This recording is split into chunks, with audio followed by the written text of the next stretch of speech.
आदरणीय सभापति जी, शीतकालीन सत्र का आरंभ हो रहा है और आज सदन के हम सभी माननीय सदस्यों के लिए ये गर्व की पल है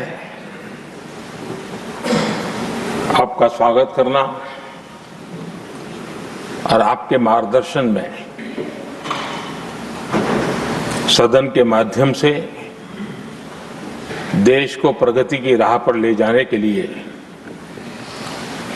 महत्वपूर्ण विषयों पर चर्चा, महत्वपूर्ण निर्णय और उसमें आपका अमूल्य मार्गदर्शन एक बहुत बड़ा अवसर हम सबके लिए है। मैं सदन की तरफ से, मेरी तरफ से आपको बहुत बहुत बधाई देता हूं, आपका अभिनंदन करता हूं और आपको शुभकामनाएं देता हूं। और मैं विश्वास भी कर देता हूं कि सभी इस सदन में बैठे हुए माननीय सदस्य ये उच्च सदन की गरिमा को संभालते हुए आपकी गरिमा की भी सदा सर्वदा चिंता करेंगे, मर्यादा रखेंगे, ये मैं आपको विश्वास दिलाता हूं।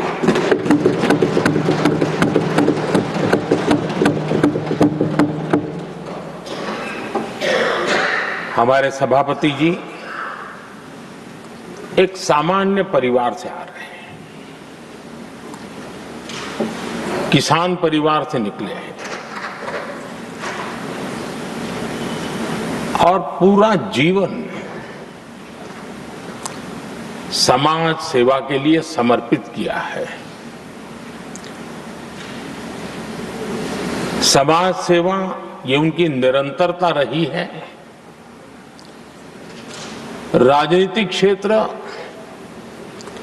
उसका एक पहलू रहा है, लेकिन मुख्य धारा समाज सेवा की रही है। समाज के प्रति समर्पित होकर के जितना कुछ अपने युवा काल से लेकर अब तक वो करते आए हैं, करते रहे हैं, वो हम सभी समाज सेवा के प्रति रुचि रखने वाले लोगों के लिए एक प्रेरणा है, एक मार्गदर्शन है। सामान्य परिवार से, सामान्य समाज से, सामान्य राजनीतिक जहां अलग अलग करवट बदलती रही है, उसके बावजूद भी आपका यहां तक पहुंचना, हम सबका मार्गदर्शन प्राप्त होना, ये भारत के लोकतंत्र की सबसे बड़ी ताकत है।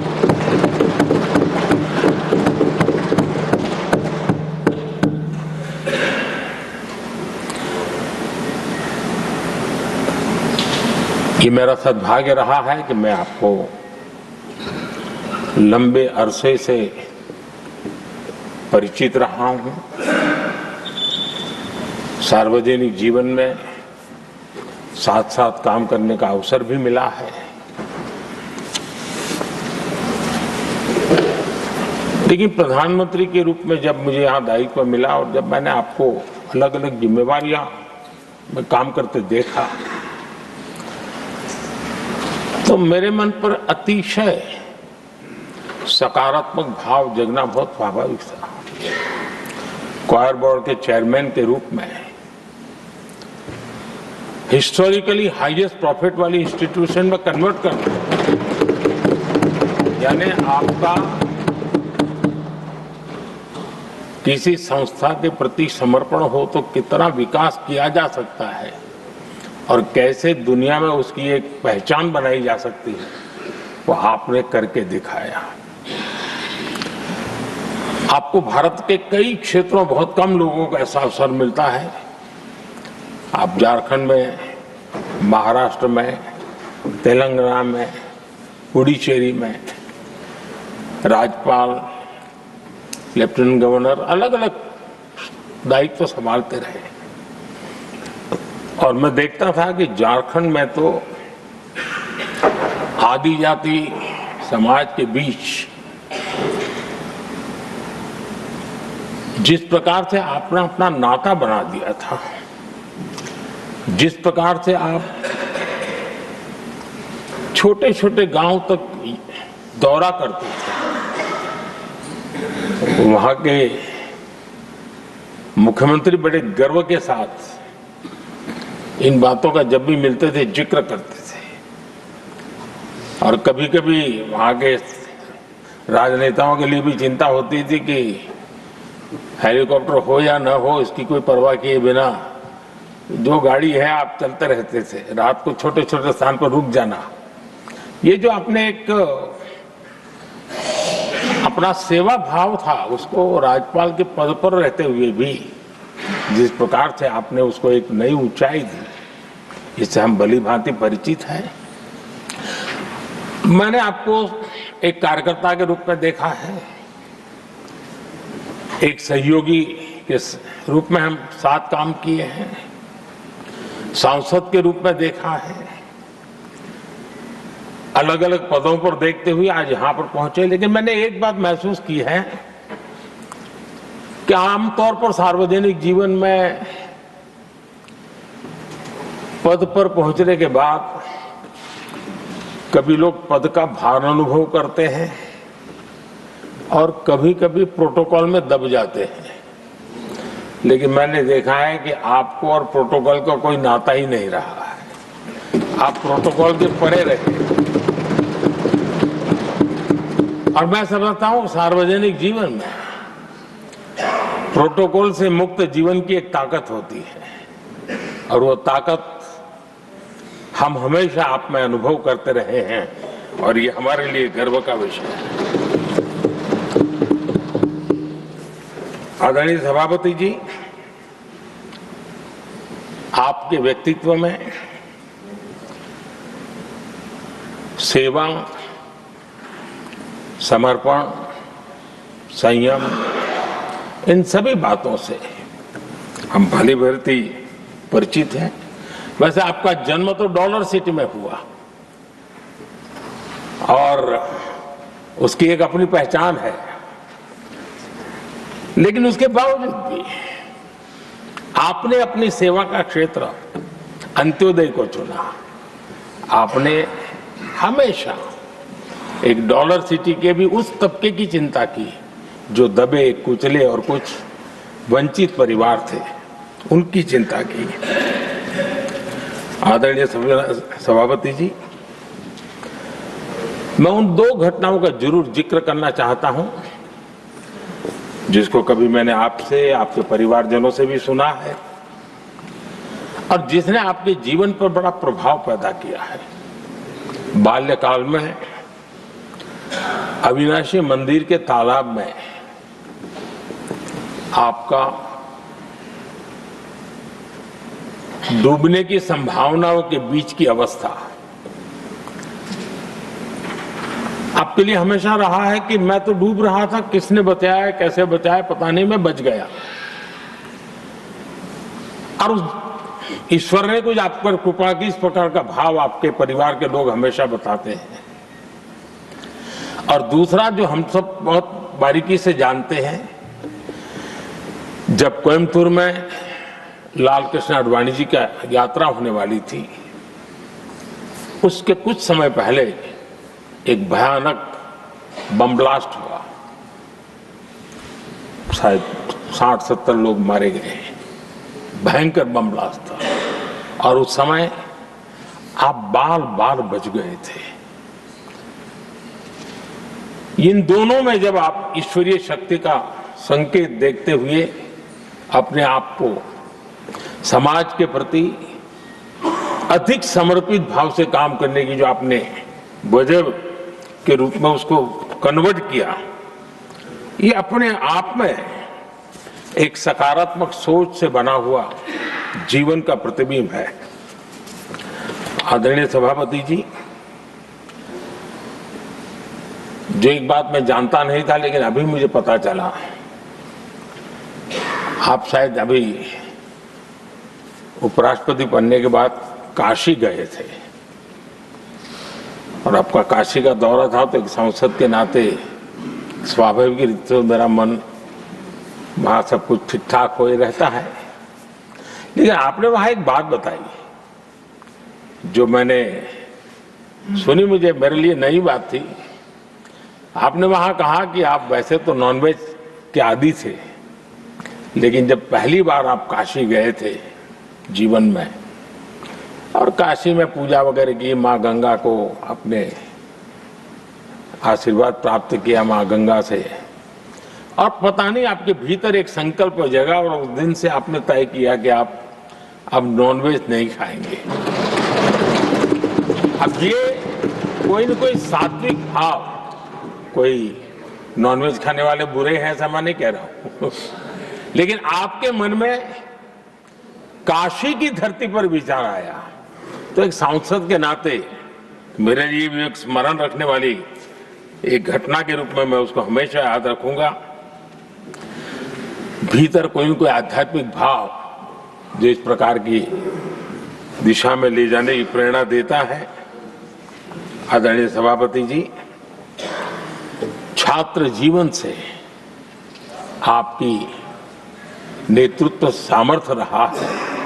आज राष्ट्रीय नेतृत्व की दिशा में आप हम सब का मार्गदर्शन करने के लिए यहाँ विराजमान है, यह हम सब के लिए गर्व का विषय है।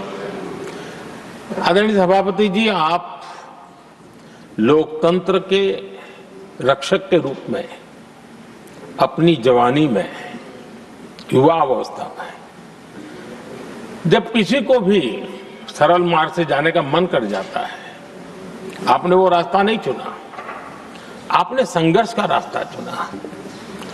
लोकतंत्र पर आए हुए संकट के सामने मुकाबला करने का रास्ता चुना और आपने आपातकाल में एक लोकतंत्र के सिपाही की तरह जिस प्रकार से लड़ाई लड़ी, साधनों की सीमाएं थी, मर्यादाएं थी, लेकिन जज्बा कुछ और ही था।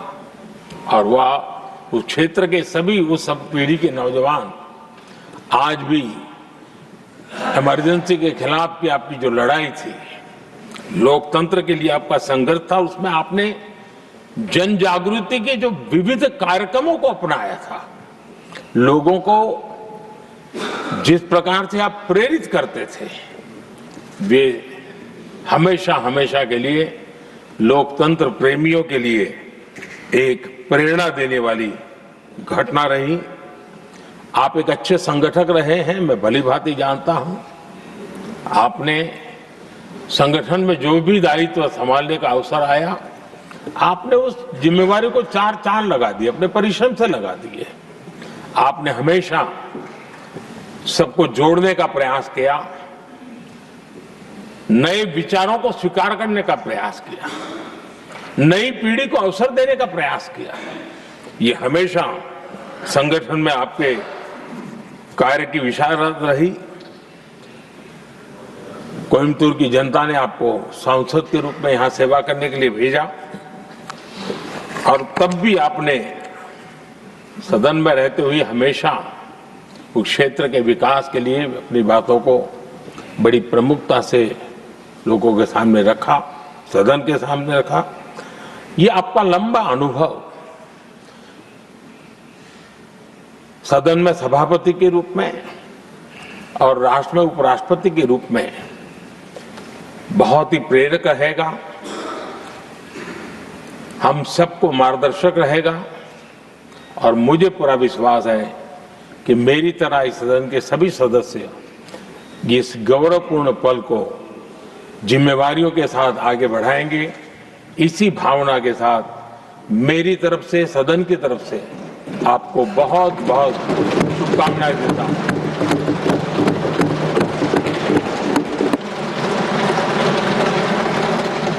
राधाकृष्णन का आज सभापति के तौर पर पहला दिन है और प्रधानमंत्री नरेंद्र मोदी ने सभापति का स्वागत किया है। अभिवादन। यह सुखद संयोग है कि लगभग 7:30 दशकों बाद डॉक्टर सर्वपल्ली राधाकृष्णन जी, जो तमिलनाडु में जन्मे, देश के सर्वोच्च पंचायत के उच्च सदन के पहले सभापति और देश के पहले उपराष्ट्रपति बने, उन्हीं महान शख्सियत के उत्तराधिकारी के रूप में आज आप उसी महान विरासत और दायित्व को संभाल रहे हैं। आपका नाम भी वही है। कहते हैं आपके जन्म के एक सप्ताह बाद आदरणीय राधाकृष्णन जी दूसरी बार उपराष्ट्रपति बने थे और उनके नाम पर आपका नाम रखा गया। आपको बहुत बधाई, आपका हार्दिक स्वागत। सभापति जी, आप तमिलनाडु से आते हैं, महान राज्य जिसकी संस्कृति, भाषा, हेरिटेज और कंट्रीब्यूशन पर मुल्क को फक्र है, जहां हजारों वर्ष पहले महान संत तिरुवल्लुवर ने तिरुकुरुल महान ग्रंथ लिखा। कुरुल 571वें में कहा गया, उसका एसेंस है कि किसी समूह को पूरी क्षमता तक पहुंचने के लिए एक ऐसे रहनुमा नेता की आवश्यकता होती है जो सहानुभूति रखता हो, जो दूसरों की जरूरतों और भावनाओं को समझ सके, उनसे जुड़ सके। यह सहानुभूति नेतृत्व एक सकारात्मक माहौल को बढ़ावा देता है, जहां लोग खुद को मूल्यवान समझते हैं और सामान्य लक्ष्यों की दिशा में काम करने के लिए प्रेरित होते हैं। आपके अंदर दूसरों के प्रति सहानुभूति है, सकारात्मक माहौल बनाने की प्रबल इच्छा हमने देखी। आपके जीवन, आपसे हुई मुलाकातें, आपके प्रयास काम के आधार पर और इधर विश्वविद्यालयों, सार्वजनिक संस्थानों, विधायिकाओं में संविधान दिवस के अवसर पर जो कुछ भी आपने कहा, उससे आपके व्यक्तित्व की 4-5 चीजें बड़ी विलक्षण और अलग मुझे लगती हैं।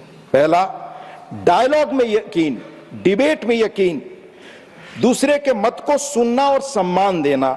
दूसरा, कन्विक्शन, 16 वर्ष की उम्र में जो ठीक लगा, जो मार्ग आपको, जो आस्था, जो विचार पसंद आया, उस पर आप चले। इसकी परवाह आपने नहीं की कि उस विचारधारा के समर्थक वहां हैं या नहीं। यह आपके बारे में जानते हुए मुझे महान लिंकन के उस पत्र का स्मरण हुआ जो उन्होंने प्राइमरी स्कूल के उस अध्यापक को लिखा था जहां उनका बच्चा पढ़ता था। उसमें अनेक चीजों के साथ उन्होंने कामना और की थी कि मेरे बच्चे को ऐसी शिक्षा मिले, जब भीड़ कोई और चीज महसूस करती हो और वो अकेला हो, अकेले महसूस करे कि मैं ठीक रास्ते पर हूं, तो उस पर चले। आप में यह गुण हमने पाया। कर्म के स्तर पर हमारे समाज की एक खासियत है। हमारे यहाँ हरिऔध सिंह उपाध्याय एक बड़े कवि हुए, उन्होंने कल्पना की हमारे यहाँ कर्मवीर हों। शब्दवीर बहुत मिलते हैं, आलोचना आसान है पर कर्म करना कठिन।